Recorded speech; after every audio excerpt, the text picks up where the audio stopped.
think it's funny when you add a little bit of money to a sport and you give some girls attention, what they can do with it. I think everyone should take a page out of our book and really put some more time and effort into women's everything. Welcome to Breaking the Glass Hockey Podcast. We're talking women's hockey from the PWHL to the NCAA. We'll be talking with players, builders, coaches, and fans who have made this great game what it is today. It's time to educate, empower, and elevate. Let's go!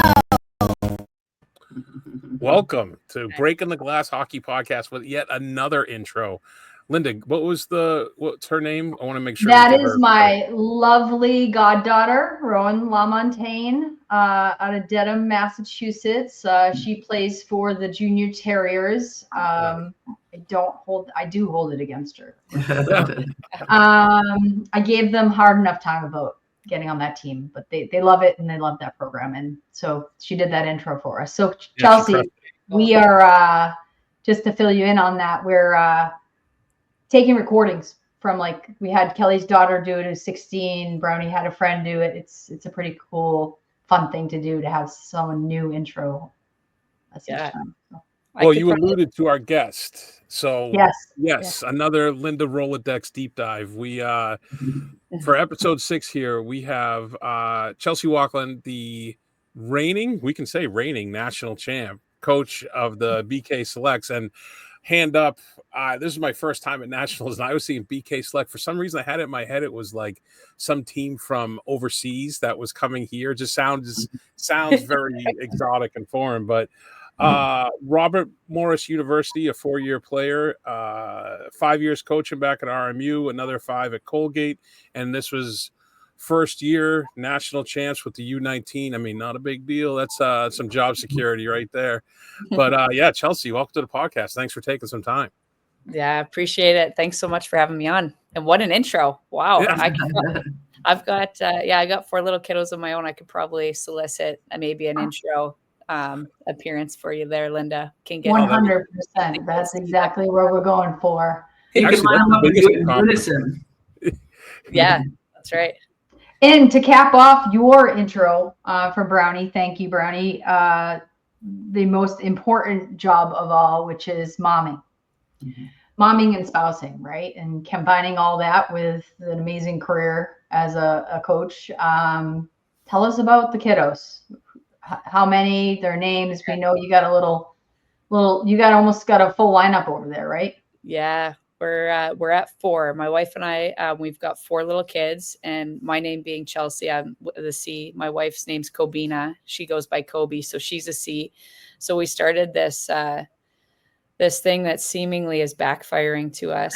We've got 4 kids, and we named them all C names. So, when you're trying to get hold of one, you go through all 3 before you get the one that you actually want. But our oldest, we got 3 boys and a girl. Our oldest is Calder. He's 7 years old. Our next boy is 5 years old. His name's Corson. A little girl, 3-year-old, named Campbell. We call her Cammy for short. And then little 2-year-old, the baby boy, is Callahan. So all C's, 6 C's in the mix. And that's our crew. I can relate hockey to every one of those names too. That's nice. I like that. I don't know if that was intentional, but I like that. Yeah, a little touch. We didn't want to go too outward with it, but a little touch for sure. I love the Cammy one too. That's really special. That's really adorable.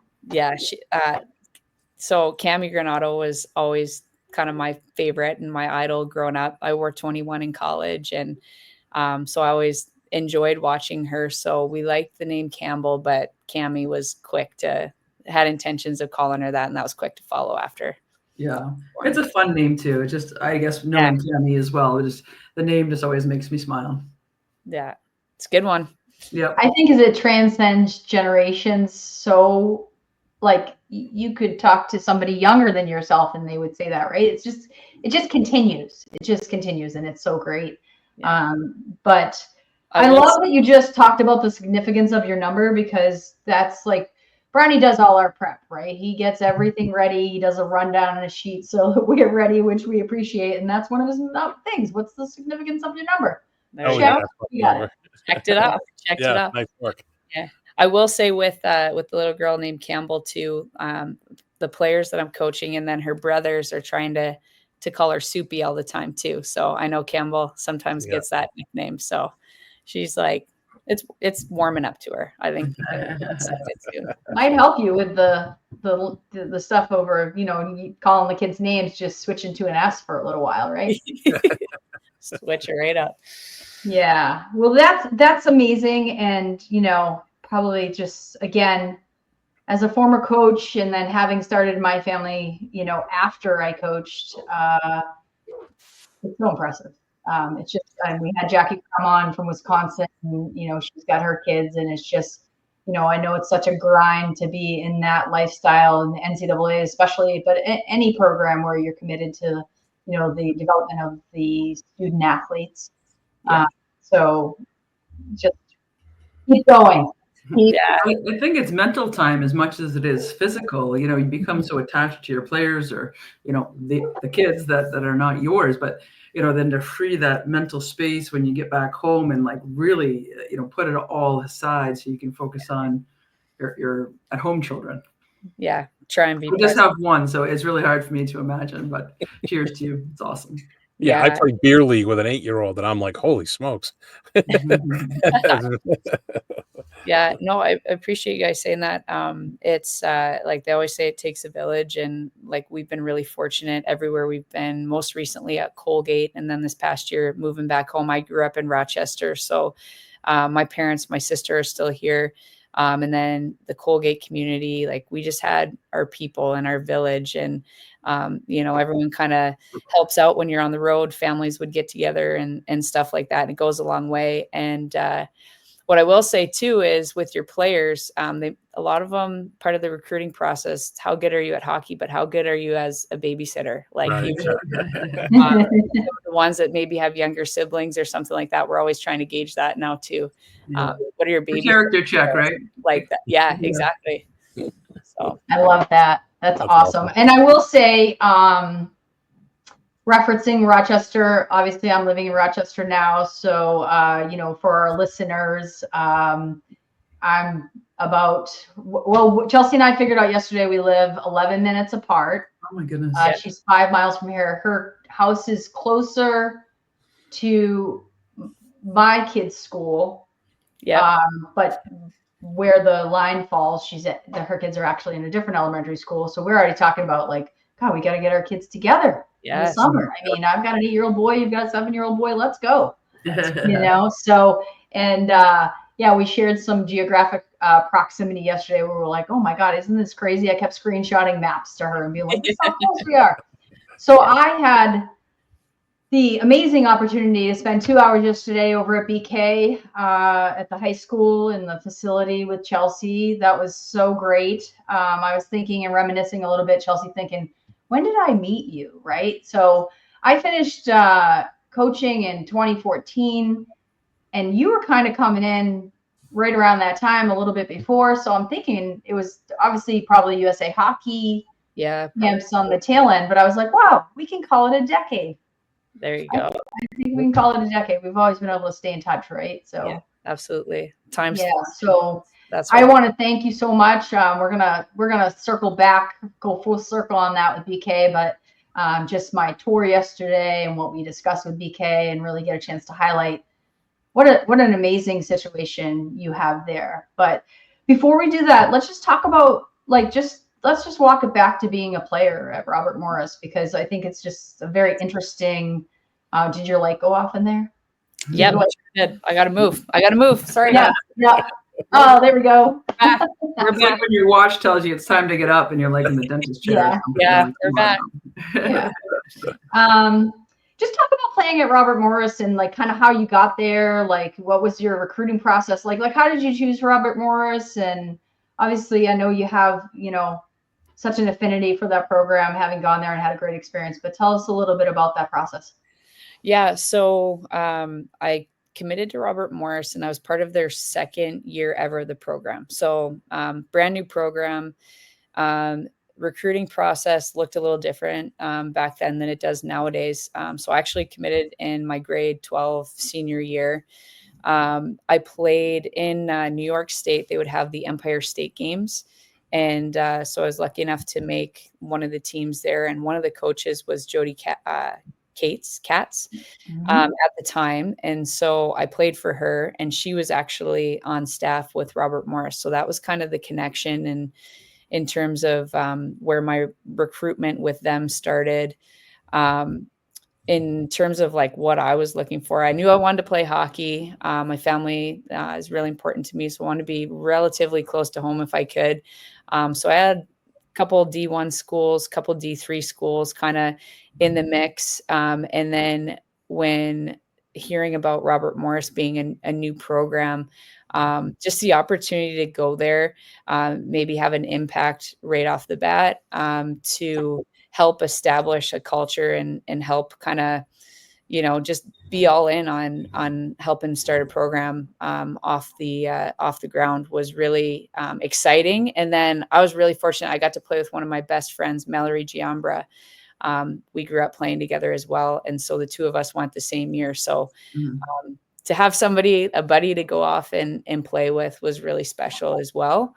And then I think just my time at Robert Morris was just that, like, we're part of the second year of the program. And so we took our lumps early. There's some lopsided scores and things like that. But towards the end of the year, like year 3 and 4, we started to kind of win some games and stuff like that. And we had an awesome time doing it. Just a great group that we had, and still keep in touch with a lot of my teammates today. So it's a good experience. It is fun to start something from the beginning like that, and really establish the new culture and the new traditions and really be part of that. It's awesome. Did you wear 21 there? Yep, I wore 21 there. Yeah, we were all figuring it out as we went, for better, for worse, like seeing what we like and seeing what sticks and that sort of thing. But we're all in it together. And one of our goalies was Brianne McLaughlin, who came onto the U.S. scene later on, was able to play in a couple Olympics. So we always go back to our junior year. We had a big win against Minnesota, and I think that's the game that got Brie on the map. So I think it was the NCAA record in terms of shots. Like, she stopped like 60 or 70 shots, and we're like, "You're welcome for letting all those shots go by." You can get your name out there. But yeah, so like we had some cool wins like that. But we had an awesome time, and just an awesome experience at the school. Robert Morris is a great school, and the city of Pittsburgh was awesome. So yeah, I love my experience there. Yeah, I played with Bree in senior nationals. God, it was before COVID, I think. Maybe it was like 2017. So we were psyched. I was psyched because I was not in hockey shape, not in the slightest. And went to Tampa, and Bree was our goalie, and I was like, this is going to be great. We're going to win. We're not going to have to work too hard. We're going to be able to just get to the beers faster after the game. She was so much fun. She was like, she can't even like not compete, right? So yeah, it was like, I just knew that what we were going to get, and I was grateful in that circumstance too. Yeah, she's the best. Yeah. And Robert Morris, obviously it was 2021. I think they cut the program, right? So they made the decision to cut men's and women's hockey. Where were you in that process? Were you getting wind that was going to happen and able to talk about that impact on you and your teammates, and just how you felt about that program? Yeah, so I was actually coaching at Colgate at the time. So I had been there for a couple years, and I actually got a phone call from one of the players that I had recruited to Robert Morris. That's how I first heard about it. And I saw her number come up on my screen, and I'm like, this has got to be a pocket dial, just because I hadn't heard from her in a couple years. And her mom was like, is it true? Is the news true? And I'm like, what are you talking about? And she's like, they cut the program. And that was how I found out. And from what I can understand, I'm still very close with Brianne and her husband, Logan, who's now the head coach at Robert Morris. Called him immediately. And yeah, it was, no one saw it coming. And obviously really unfortunate. The team was getting going, and to kind of bring it full circle, like back to BK, and probably one of the reasons that I was able to kind of make my way to BK was the head coach at the time at Robert Morris I worked for 5 years, Paul Colantino. He's now our president at BK. But yeah, Paul, Logan, no one saw it coming, and which was really unfortunate. But to see the Pittsburgh community, the hockey community, just rally behind the program and the sport, and to get it back was absolutely tremendous. And they're going to do a great job, I know, chipping away at trying to make grounds to get back to kind of where it was, type of thing. But yeah, it was, no one saw it coming, and which was unfortunate, but good side to turn around on the right side to get it back. And I think it actually brought a bit more awareness even to the hockey community, the Pittsburgh community, that the program was there and kind of right in their backyard. Yeah, pretty unprecedented too. I just had a question about that with it shutting down like that, because that was pre-portal. So, and that was when, if a player transferred, they would have to sit out a year. Would the NCAA hold that to them if a program gets shuttered like that, or is that basically like that was the same as the portal now? Yeah, you could go and you could play right away, because it actually happened a couple years prior to that, when like North Dakota folded, Niagara folded. I think there's a bylaw or an exemption where you can just go and you can play. It's without your control, so they could go play right away. Good. And luckily, a lot of them was really close with a lot of those players and families, and just about everyone landed somewhere, whether it was a new home or stuck it out at Robert Morris. So you never want to see something like that happen, but at the end of the day, it was awesome to see just a lot of great people and family tied to that program. So happy to see them kind of figure something out and land in a spot. Yeah, and you guys had I feel like you always had a great pipeline to the Ontario players. Just getting those players to kind of follow each other, just like the recruiting process often goes, and getting really quality players that way. Yeah, we were really nice proximity to Ontario. Sure. Parents, there we go again with the lights.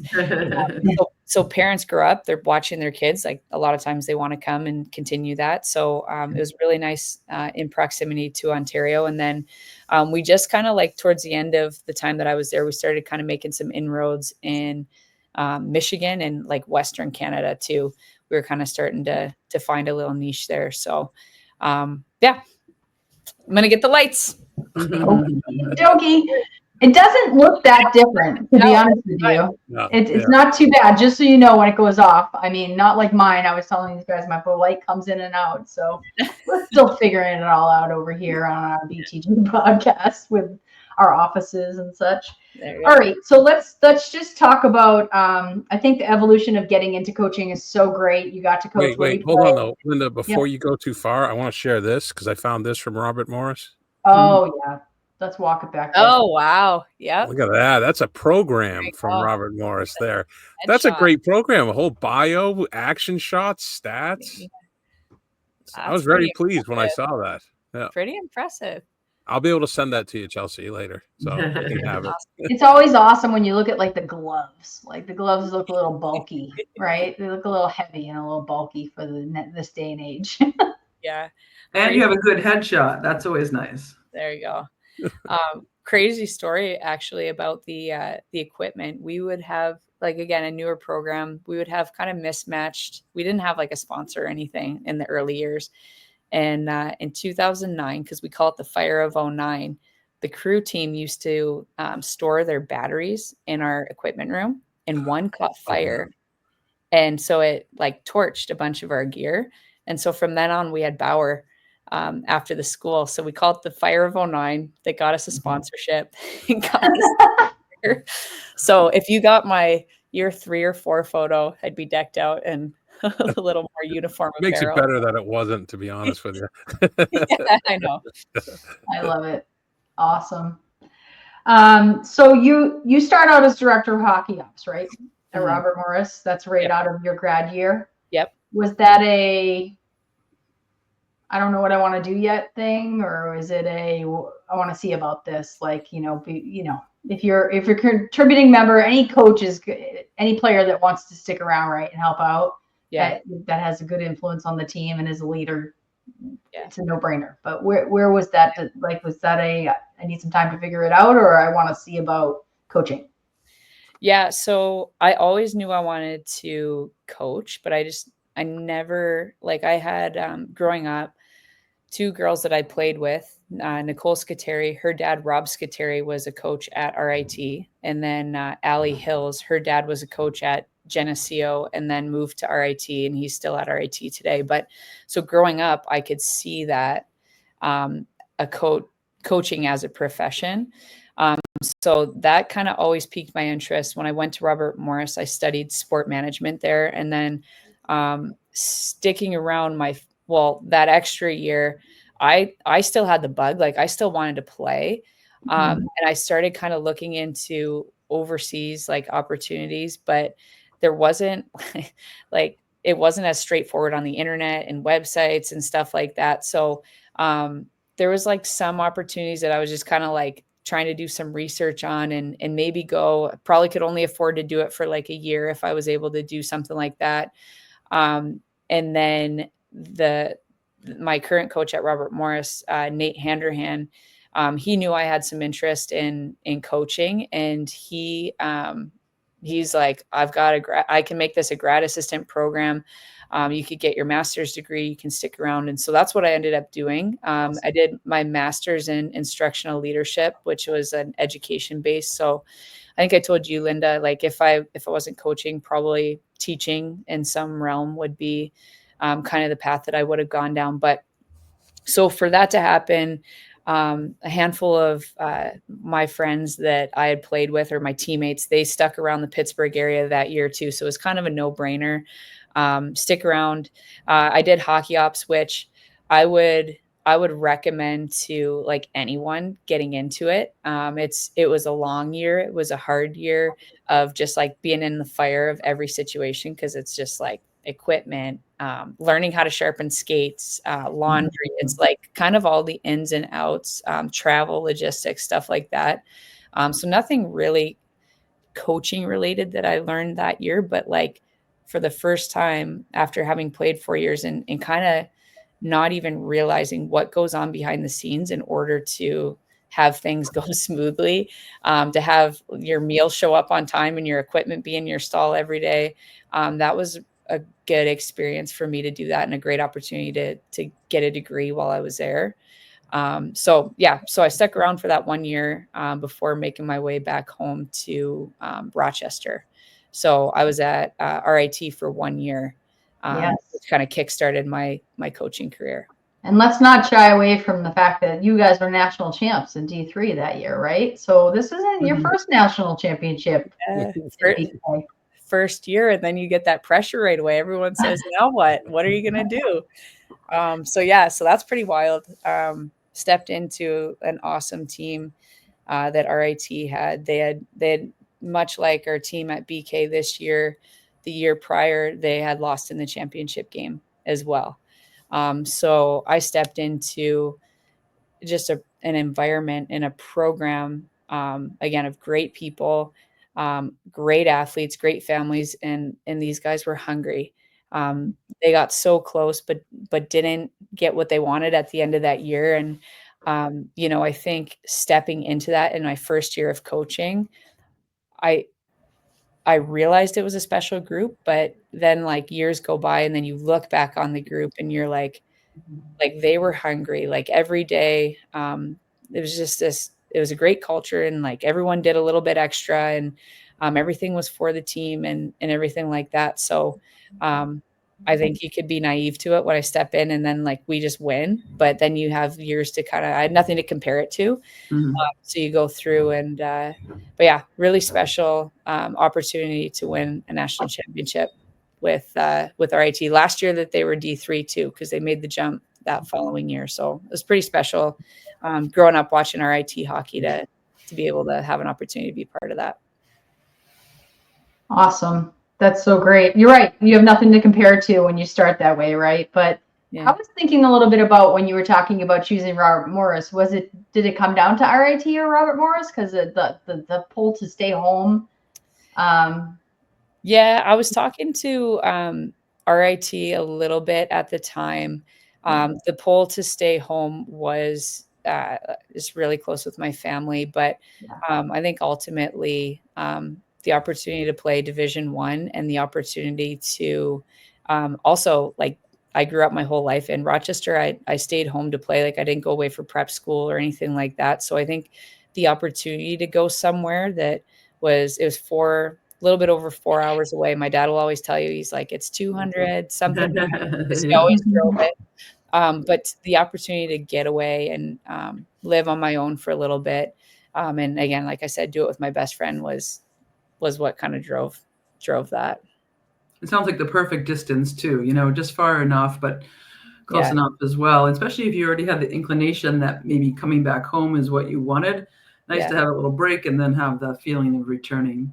Yeah, it really was. And like, so in season, you're not traveling too much outside of, the season. You're just so caught up and you're so busy. And but when comes springtime, you have like maybe a little extra time. It's maybe going home for a holiday weekend or something like that, which was nice. Or if something happened and you had to get back home, that comfort or peace of mind knowing you could just kind of jump in the car and go was nice to have. Yeah, that's great.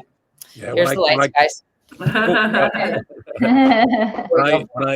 When I coached the high school kids, they would always ask me when they were graduating, where do you think? And I would say the same kind of thing. Like, you want to go close enough that you can come home and visit, but far enough that you're not tempted to come home and do laundry. And if you can kind of manage that, because then you get the kids who come home every weekend to like grocery shop at their parents' house, Right. No, that's good.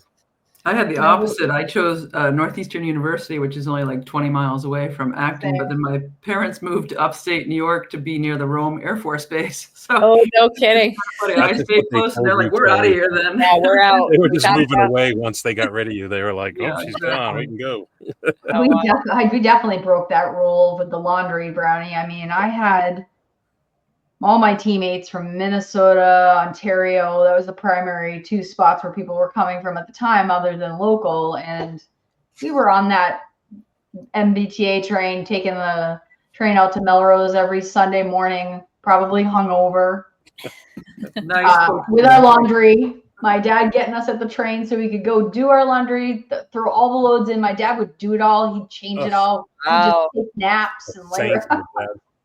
That's yeah. But you're talking about all of this, and it's just so phenomenal, because I think one of the biggest impacts, obviously, if you're coaching, you probably played, that's a given. But we talked about this yesterday when we were walking around BK, the opportunity to have walked the walk and then share that with your players, and coming full circle back to this level of hockey. Just not even the recruiting process for these players over at BK, but you can take them through that very easily, having had to recruit. But just the evolution of having been a player. Like, how do I choose a school? Well, you want to go far enough away that you can create some independence. And your players, we talked a lot about hearing so many segues into BK. We're going to get there. But we were talking about the laundry yesterday, that they have to go down and do their laundry, and the level of independence that is expected of these athletes, but they are still just in high school, right? So just so tremendous that they have a role model like you, Chelsea, at this level and at the college level, to share those things and kind of help walk them through, the life skills that they're having to. And I know that's a big part for you, right? Like, we talked so much about that yesterday. So. Yeah. And I had it through my career. Like, I had my coach at Robert Morris, and to have ones that have played and to be able to connect with you, I think is so huge. And I just know, I don't know. I always tried to, as a young coach, kind of going through that, like being that support for players, and kind of just help guide them and help understand. And I think, honestly, like, my perspective, like my oldest, I have a 7-year-old now. I think every player that I've coached in the last 7 years will tell you that I can, like, literally cry on the spot Like I might even go to tears right now, but just like empathizing, and like I think about these parents too that are like sending away their 13 and 14, 15-year-olds, and just like trying to appreciate, like the big picture and in life and relationships and that sort of thing. And I think my perspective, like as a parent, this last little bit, I think has helped me see things from a different lens and maybe connect with players and parents from a different lens as well. All the while maybe being a puddle and crying at any moment with empathizing to certain situations. But yeah, I'm an emotional one. So it comes out. We haven't seen each other in a while, you guys. And, always like, again, find a way to, I'm thinking about Chelsea right now. I'm gonna ask her this question, and then I knew she was in this area, and I was like, "Ooh, yes, I need a friend." Yes. So, but yesterday was funny, you guys. That's just speaking about that, because we saw each other, and she was like, "Hey," and she went to shake my hand, and I was like, "I'm gonna give you a hug." And then when we went to leave again, she went to shake my hand again, and I was like, "Oh, I guess we're gonna shake hands." And she's like, oh, "Bring it in, bring it in." Bring it in. It was really funny. I was thinking about that as you were talking. Yeah. I don't want to. Greatest movements, though, Linda, too, is celebrating the increase of gifted women, former athletes, but also, you said your other choice would have been a teacher. Well, you really are a teacher, just in a different classroom. But I think this is like the most important movement of this evolution of the growth and development of girls and women in sport is people like yourself giving back, but giving back with full emotion and experience and different stages of life and creating life at the same time and raising your own. But I really think, yourself and others in your position really need to be celebrated, as we're doing today. But it's remarkable, and I think it's what's best for this next generation. Yeah, my mother-in-law hit me the other day. I don't know what she was doing, but she asked me if being a dad was everything that I thought it was be, and I was like, "What the hell was this?" Like it came out of nowhere, sitting in the kitchen, and I'm like, "I think she got into the edibles." I didn't know what was going on, but she hit me with that, and it made me think. And when you were just talking, Chelsea, I was listening, but I also was thinking, becoming a parent. I mean, my daughter's 8. It's not like this is a revelation, but becoming a parent makes you, I think, gives you an extra level of empathy. And it also gives you that same level of your own mortality. And you need to, at least for me, I can only speak for myself, you need to you want to make a difference and make it better for your kid. And I think that people always say that you want to make it better, but it really hits home once you have kids. And I think being in your position, the amount of people that you can impact with empathy and grace makes a tremendous difference, as opposed to the coach that's kicking over the water jug every time. You know what I mean? I think that goes so much further. And I think that's awesome. So, yeah. Yeah, I completely agree. And I think what, you reflect, the season goes by, like our season ends a couple weeks ago, and like we're kind of in the spring stuff now. Girls are on the ice for some skills work and in the weight room, stuff like that. But you kind of have a little bit of time to start reflecting and like breathing. And I just feel like in the short time that I've been here now, was in college coaching or the college world for 14 years. And then coming here at this, just a different age level. And to that tune, like these parents are sending their kids away, and just, you don't take that lightly. Like, quite honestly, like these people are like growing up right in front of our eyes. And so like you're being entrusted with the hockey, but hockey's the vessel to help like teach life lessons and to help support and things like that. So I just think our staff here at BK, we've got a like tremendous support staff, like our dorm parents. We've just got this village of people here that are being entrusted by these parents to help, more or less help guide and help their children grow up, or have a part in helping with that. And it was just so evident to me. And like I coach the 19s, but we have a 16U program as well.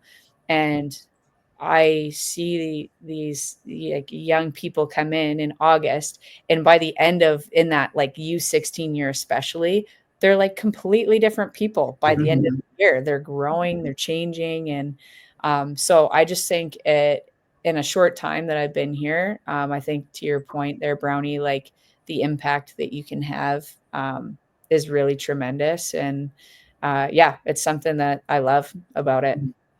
Gets Yeah, me that's going. great. Yeah. Yeah, that's amazing. And I don't want to sell your coaching career short at all, but I want to pivot a little bit and talk about BK so that we Yeah. have the time to shine the light like we were talking about yesterday on what you're doing over there. And again, I had the fortunate circumstance to spend 2 hours over there and was just so impressed with, you know, you were sharing with me, this model of, the high school being there and the kids living upstairs. And we have a couple pictures to share as well Which ones do you want? from our little visit yesterday. Brownie, you want to bring those up? Which ones, Linda? Which one first? Does it matter? Doesn't matter. So, we're talking about like this is really like a nutrition station. It's a lounge, it's a dining hall, just focusing and teaching them the right eating habits and places for them to. I mean, this was probably, I don't know, just the place I see they spend the most time probably if you're Oh yeah. besides the lounges and such. So And it still has a family room type appeal, especially with the sofas and a little bit of softness. So first class, but relaxed as well. Yeah, for sure. Yeah. I think any time of the day that they're out of school, you usually find someone in there kicking around, getting a snack. They're always refueling. Yeah, and you're talking about athletes again that are student athletes that are, 16 years old and they're, independent life skill stuff, food prepping, making their own meals, like taking care of themselves, taking care of their laundry. And yeah, again, just so impressive and just such a great way to sort of be a role model and teach and prepare them for life, right? And take care of them. Like you said, you're like, this is a massive responsibility. Like families are sending their kids to us and saying, here, babysit them, but also like raise them in this period that they're with you, right? Yeah. So we got the hockey suites here where we were up with the coaches, pretty impressive wall. I know there's colleges that don't look like this in the hockey suites. So, just the legacy, as you see, of just the amount of players that have already gone to BK. And I think one thing we talked about, and maybe just talk about the difference in the recruiting pipeline, how you feel about coming from, Robert Morris and then Colgate and a lot of national success with Colgate, right? In evolving that program onto the national scene and the rankings, winning championships in your division and your league. And then you pivot to BK and you're recruiting there. And how's that going for you? Yeah, I think I'm just kind of getting my feet wet with it on this side, Mhm. but I think just the experience from all the years in college, like recruiting's a lot of times they'll say like the lifeblood of your program, and so we gotta make sure that we're doing our due diligence and our job to get elite athletes, like or high end hockey players, but just great families as well that you want to be part of it. So. Jake Anderson, he's our director of recruiting here at BK. He's also the head coach of the 16U program. He's been here for 5 years. His assistant coach, Mel Ames, who's been here for around the same amount of time. And then his wife, Carrie Cohen, she's the lifer. She's been here 8 of the 9 years of the program's inception. So she was coaching with me on the 19s, and she's also our director of girls hockey here. But that staff that I just mentioned, who's here currently, and then the former staffs that have been here, everyone has kind of moved the needle and just trying to find ways to provide a great experience where families are getting high-end athletics, academics, and just an experience where they feel like their children are growing. So I think to the tune of what you're asking, the program's in a really healthy spot. It's in year 9 right now. And we're really fortunate that with our success, we've been able to attract some great talent and some great families that, here in the mouth, like the people that they communicate with, they maybe have a great experience. And so I think our program's gotten itself to a point where that side of it's healthy, but making sure that we're doing our due diligence, getting out on the road and trying to see teams and youth teams and players at this level that are looking for an experience like this and could potentially be a good fit. Yeah, I think that you said it yesterday, right? Like the pipeline starts with creating a valuable experience for your current athletes, right? Like, and they've been doing that now, working on that and building that for 9 years. So you're creating that, and then, so-and-so says, I had a great experience here. Someone sees that and says, I want that experience too, and that opportunity to provide that experience. Yeah. You talked a ton yesterday, and facilities we saw yesterday, you guys were just phenomenal to have at their fingertips, like in the building that they live in, that they go to school in. But like, one of the funny things was, it's like there's rooms with shooting stations. There's lots of video rooms, places for them to do video and tailoring. Chelsea was talking about tailoring to these athletes, that you can only give them 30 seconds at a time to focus on, because it's a TikTok, Instagram generation of video, right? That was interesting. But just having all of this, but creating the balance, like they have to lock the shooting room because the players will go in there during the day when it's about school. They're not allowed that, because they got the classes outside. We would have teachers left and right hearing pucks banging and stuff. We were walking down the hall, and the classes are going on, the shooting room's over here, the locker room's down there, or the where they store their equipment, the living areas upstairs, that's blocked, so they can't go back there.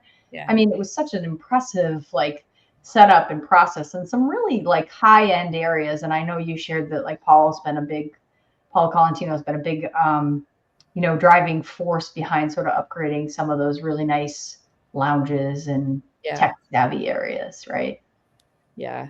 And I think he's done a tremendous job. And to have our president have such a hockey background knowledge, the supports there, the school is phenomenal. The BK community has been phenomenal with that. But the quick story, I think I told you, Linda, but the all out race that once the bell rings at the end of the school day to come up and get one of two keys to the shooting room. These girls are competitive, but you can hear it. You can hear the door click open, and they're just sprinting down the hallway to make sure they get in there early. And I think just going back to what you said about recruiting too, I think where this program's at, you're starting to see this list growing of notable alumni who got their start here. And KK Harvey, Layla Edwards, Kirsten Sims, the Wisconsin team, right? And these guys that have really been building the foundation from the inception of the thing. But we always say, how each program, you try and move the needle a little bit, you try and advance it a little bit, but what those guys have done and gone through, it still is felt today. Then the running up to get to the shooting room to do a little extra. It's this culture here of doing a little more or doing a little extra and finding ways to just keep honing your craft. I think something that's been definitely established throughout the years. And so it makes it really easy. The environment, it's not easy, but it makes it easier to make the right choice to take advantage of, to your point, Linda, all the amenities that our student athletes do have at their fingertips. When you think about it too, a family like you with 4 children, and one's doing soccer here, another wants to go to, shooting training over there. Sometimes logistically, you just don't have the availability as a parent to get them to all the places they want to be. So glorious, they can make these decisions by themselves. So self-motivated. And get there, and you have the tools and the technology right at their fingertips. So absolutely. What a gift. Yep, truly is. And you got your new super fan too. That's right there. There we go. There it is. Oh, that was a segue, Brownie. You like that one? I've been waiting. I like it. Yep. Super fan. They liked my New York shirt. I said, I had the Fleet shirt, and I thought, God, I live in New York now. I got to embrace this. So I grabbed that one too.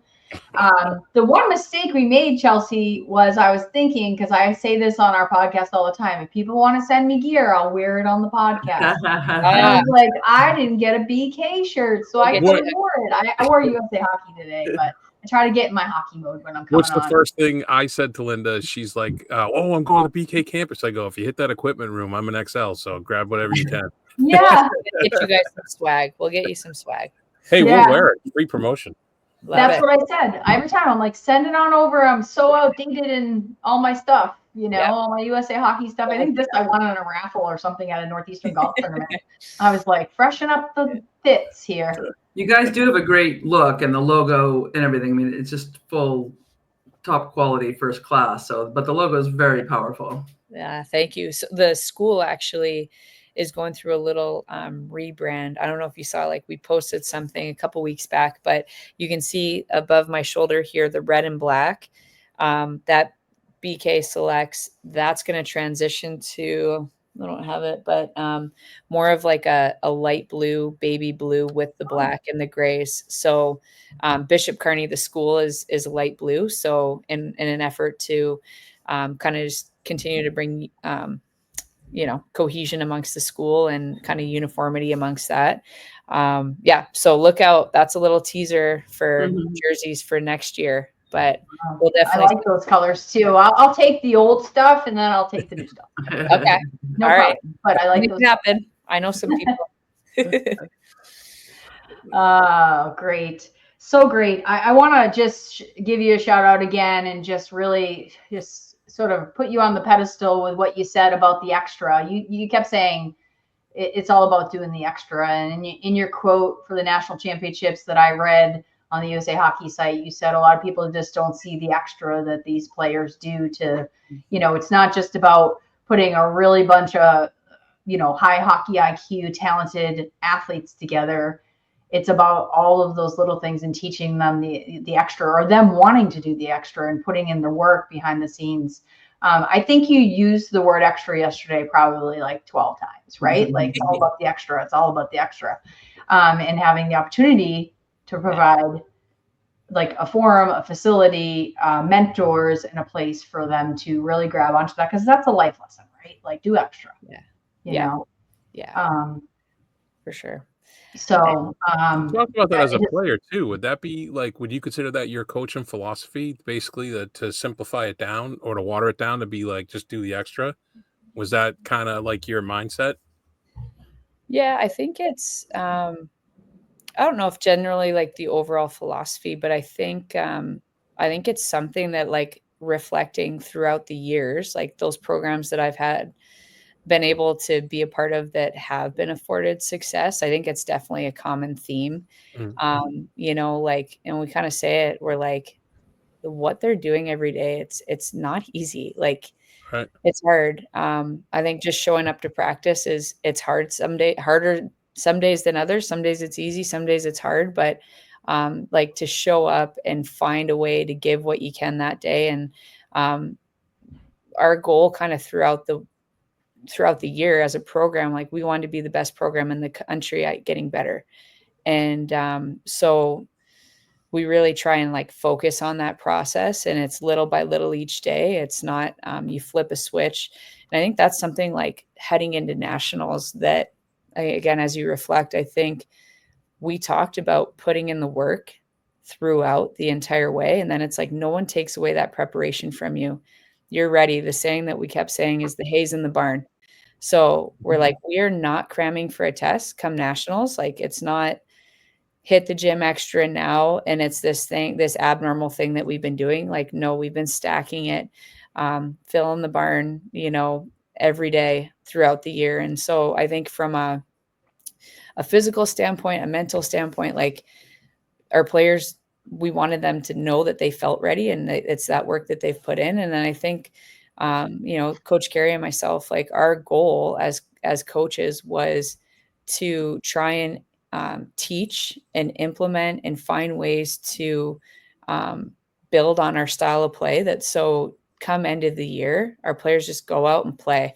Not to say like we're not coaching in the national championship, but it's like they should feel so ready, and they should feel just so prepared and on point with like what we're trying to do, that like you just go play, and there's nothing more pure in sport, I think, when you can just go do that and your mind's not overloaded.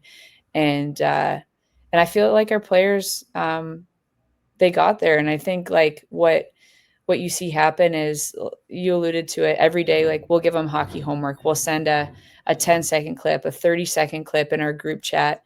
And we'll either say like, hey, what do you see here? Or that's the video primer for our pre-practice meeting the next day. And then we talk about it. So a lot of it early on is teaching. And then as the year goes on, they're like using the language, they're calling out what they see. And so like they become like owners of it. And like, to me, teaching wise, like that's like retention, and they're understanding it. So then you get to those moments and it's like, just go play, just go be you. And yeah, I just like went off on a tangent there, but It was No, it's beautiful. I great. love it. It's Yeah. awesome. It's awesome. You're I passionate love it. about And I think the next thing from there too, you look at the goals and what the statistics are now showing with female athletes in the business place. But I mean, the next goal would be college and then national teams, professional. But I think the stats are 70% of the women in C-suites positions are former athletes.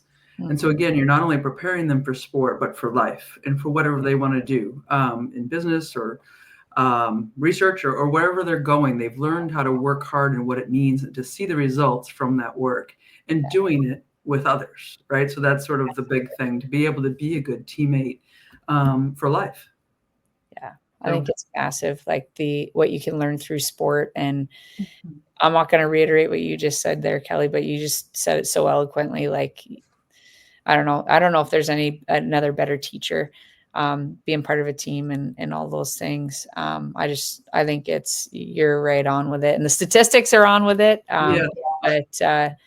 But yeah, you learn all those things, and then add that in with the memories and the relationships that you build, and yeah, nothing better. Yeah. And let's not forget that we are just in a movement and a time when we're so lucky to even be talking about this, right? Like we talked about video yesterday in the video room, and how they can use PW clips, and they typically use PW. I mean, I remember a time when we were using NHL because we needed to be able to show that perfect execution, to be able to have a visualization for the players from what you were trying to accomplish, right? So Chelsea's talking about using PW clips, and I'm thinking, isn't this great? Isn't this just amazing? Like that you're using only PW clips, and it's more than enough. It is like, if you can see it, you can be it. Yeah. Absolutely. Awesome. Yeah. Chelsea, any other recommendations for guests that would be great to join us on our show? Yeah, I was kind of thinking about, like, I mentioned her earlier, but Brianne McLaughlin might be a fun one. Linda, We love goalies. Goalie connection. Yeah. You might even be able to get a duo out of that one. Her husband, Logan Biddle. With Logan, yeah. He's been coaching on the women's side for a number of years, and Logan was on the men's side. He was a player at Robert Morris as well when we all went to school there. So, and the three of them are raising they got 3 little boys right now. They're just on the cusp of getting into youth hockey, but Bree's, I think, career speaks for herself. You'll probably get a little color, and totally. And we need that with our personalities. We need bring on the color. She'll bring a little spice, and then and she's just doing great work. Like she's held her own all girls hockey camps, in Pittsburgh for a number of years, and then I think now doing some stuff in Ohio. So she's doing some great stuff. She's one, and then I think on I think your intro had like builders as well, but Kathy Pippy is somebody that comes to mind right away. Just when I went to college in Pittsburgh, she was getting things going for girls hockey in the area there, and I think she's just what she's done for the sport is tremendous. And I think it seems like she's everywhere. Yes. And so she's got a lot of really cool perspectives and experiences. So those are kind of 2 that come to mind. Yeah. Thank you for that. And I can appreciate Kathy I remember her back in the day, but I can appreciate her because she's having her PIP showcases here in Rochester, and she's gonna bring all my friends. So I thanks, just met her in everybody Marlboro. and everyone's coming, and I'm very, very excited about it. Yeah. The party planner for you. This has been great. A lot of fun. Yeah. Thank Thanks you so very much. much for taking some time. Yeah, really appreciate it, Chelsea. Appreciate all that time yesterday. I was telling her I got out to my car and I was like, oh my gosh, I was there for 2 hours. Like I just didn't realize the time. I mean, aside from a call from the school nurse that I had to take in the middle of walking down the hall, I was just really appreciative and grateful, and I look forward to hanging out this summer with your crew, Chelsea. Let's do it. Absolutely. Yeah, and Linda's going to host a big slumber party at her house for me and Kelly, so maybe we'll be able to come by and watch a practice or something. Let's do it. But buckle up is all I got to say. R4, it's chaotic. our 4Cs, it's we'll have to plan a play date for sure. That'll be lovely. Yeah. Awesome. Thank you again for coming on. This has been great. You betcha. All right. Thanks, guys. Be well, everyone. All right. Take Well, care. thanks everyone for tuning in, and we'll see you next week with PW playoff stuff, right? And the new teams to talk about. So we have a lot to talk about next week. And Chelsea, go BK. Thank you for your time, and we'll see you guys next episode. Thank you. Okay, bye-bye.